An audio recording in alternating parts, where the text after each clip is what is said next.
یو ډیر غټ اناؤسمنټ کومه یو تاریخي د خیبر پښتونخوا چې وروره څومره بېروزګاره نوجوانان دي د هغوی دپاره دا یو ډېر غټ زیری دی. داسې روزګار چې مثال یې نن سبا د سرو زرو دی، کسان زموږ سره ډېر زیات کم دي او اډرس چې کم دي هغه د ګنجایش نه زیات شي. نو د بېشماره کسانو مونږ ته ضرورت دی.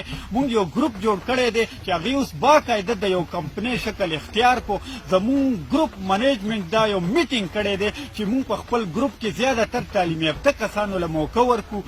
نو چې د چا تجربه هم وي 2 کاله 15 کاله 10 کاله نو هغوی دې اپلای وکړي. او چې څومره بېروزګاره نوجوانان دي، کو هغه انجینیرز دي بېروزګاره، کو هغه بېروزګاره وکیلان دي، یا خصوصي طور باندې سیاستدانان نن سبا ډېر زیات بېروزګار، نو هغوی خو د خامخا اپلای وکړي. بس آسان انټرویو به یې د هغې نه پس په پوسټینګ څنګه چې مونږ تاسو ته ووایي چې د ګنجایش نه زیات کار دی، لوکل دومره زیات کار دی، اډرز دي چې هغه مونږ سر ته نشو رسولی.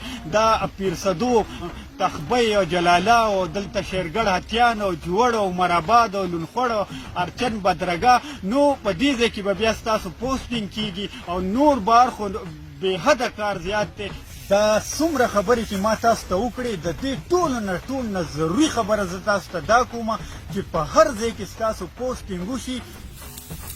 ګورې لور به خپل راوړئ، داسې نه چې تاسو بیا دلته راشي او د یو نه لور غواړئ او د بل نه لور غواړئ. ګورې دا شی به نه کوئ. د کمپنۍ د سټینډر خیال به ساتئ. 1200 ګېډې به تاسو د ورځې پروډکشن وباسئ.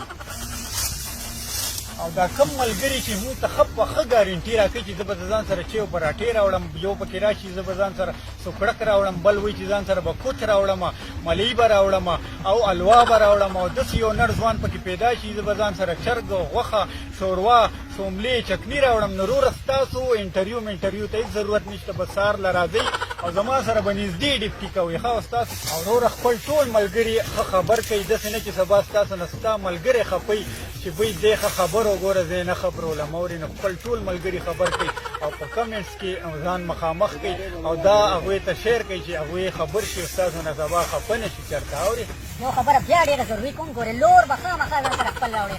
حنیف بابا، غنم ریبل انډسټریز پرایویټ لیمیټډ، لونه او